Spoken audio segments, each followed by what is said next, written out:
Picking mushrooms. Have you ever tried mushroom picking?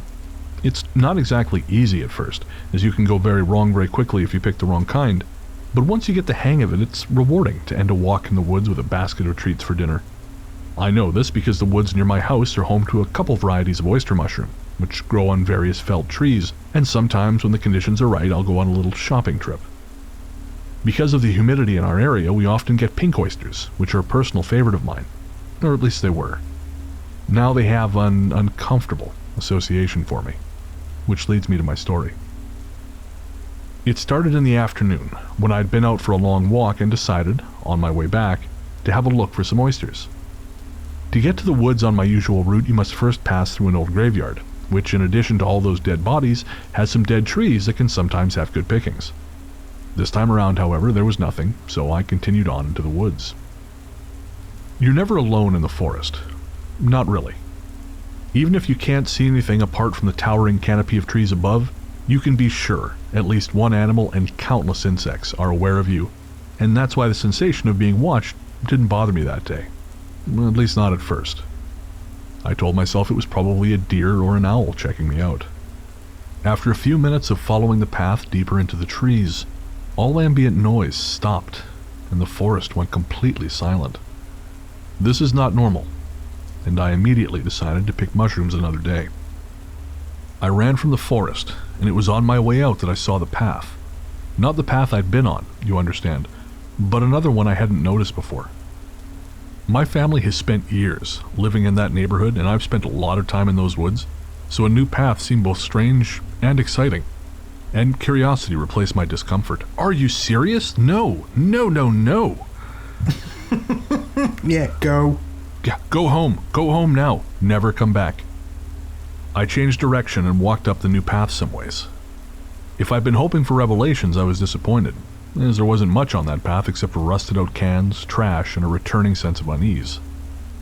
The view was prosaic, but something about it felt wrong, as if I'd wandered into a party where the house rules were very important and I didn't know them at all. Then I heard a sound. Imagine the noise a frog makes, but high-pitched and melodic, almost as if someone were singing in a strange tongue. Oh boy. The hair on my neck stood up, and I started running again, not stopping until I'd reached the outer edges of suburbia, where the familiar sight of driveways and cultivated lawns felt like a safe place to stop. Catching my breath, I turned around to look back toward the wood, and directly in front of me were 3 small balls of light. And I don't remember their color or size, just that there were 3 of them, and I was scared out of my goddamn mind. I ran the rest of the way home, and that was the end of my mushroom picking days. People skills. We live in a small town where rumours are as much a source of entertainment as anything, and the biggest source of those rumours is the town pub. At the time of this story, I was too young to go there, but my father would go there 2 or 3 times a week with the men from work, and he always came home with stories. One of those stories laid the groundwork for what I still believe to be my first paranormal experience. The story Dad was told involved a graveyard. The men in the pub claimed there was some kind of psychic medium or monk living rough in the woods, sometimes in the graveyard, and that he had some kind of supernatural ability. Of course, living in a small town means not having much to do, and when I told my friend Jack about this, he said we should go and find this guy. As you may have guessed, Jack was not clever, but again, small town, and my friend options were limited. The next free day we had, we biked several miles out to the graveyard and found a bench from which to stake out the place. We arrived in late afternoon and saw the usual graveyard crowd. As time passed, the number of people thinned out until finally only one remained. An old, bearded man on a bench by the parking lot. He didn't appear particularly noteworthy, but the stories had said that this was what we were looking for, so Jack and I cautiously approached him. The man was surrounded by plastic bags, full of what I assume were his belongings, and was smoking a cigarette. Next to him was half a carton of the same. The old man was now looking at us, his deep-set eyes apprehensive. By this point, I wasn't quite sure what to do. We'd heard about the man, now come to see him, but I didn't know what came next. Is there a good way to ask a stranger if they have psychic powers? Frankly, that would have been better than what Jack did, which was to insult the old man. I won't repeat what he said, but it's the opposite of how I imagine one should speak to a person with possible psychic powers. I decided the best course of action was to remove myself, but Jack remained, trying to get a rise out of the old man, who steadfastly refused to respond.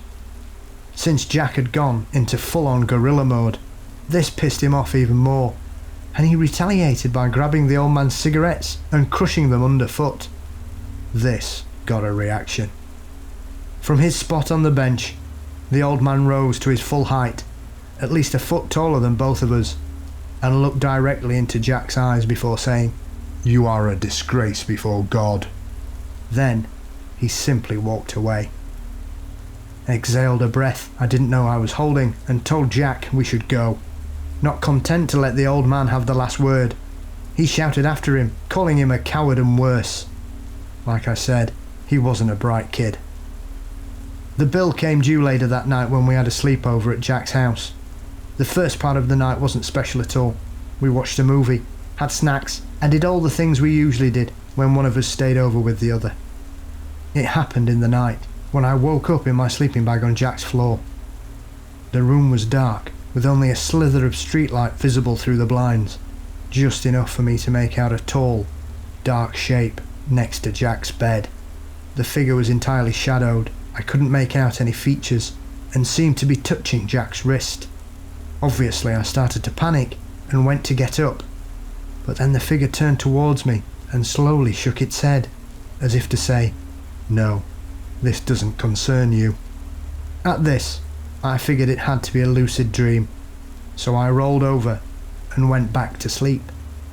The following morning, however, I wasn't so sure, because Jack looked like hell. He was pale, felt sick, and said that he had had difficulty sleeping all night. It had been hard to breathe, and something felt wrong with his heartbeat, like it couldn't keep a rhythm. That was enough to make me pause with a spoonful of cereal halfway to my mouth, and I almost told him about my dream, but decided things were bad enough for him as it was. By the end of the day, Jack felt normal again, and never made a connection between his illness and what had happened between him and the old man, but I knew, and subtly suggested over the next few weeks that maybe, just maybe, he should work on his people skills.